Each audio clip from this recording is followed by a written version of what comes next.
আসসালামু আলাইকুম। ৩ মাস পর চিরচেনা এই রাস্তায় আমি গাড়ি চালাচ্ছি। আসলে হয়তোবা আর কখনো আসা হবে না এদিকে। কারণ আপনারা জানেন যে আমি একটা জব করতাম। এর পাশেই আমি থাকতাম। মানে আমার বাসা ছিল এখানে, অফিস ছিল ঢাকায় ভিজিটে। তো চাকরিটা ছেড়ে দিছি।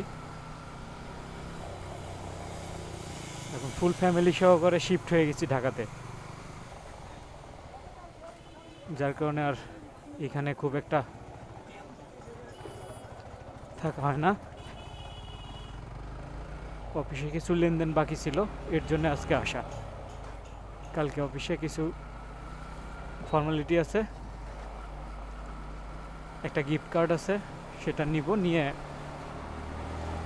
হয়তোবা সাভারকে সারা জীবনের জন্য বিদায় জানাতে হবে।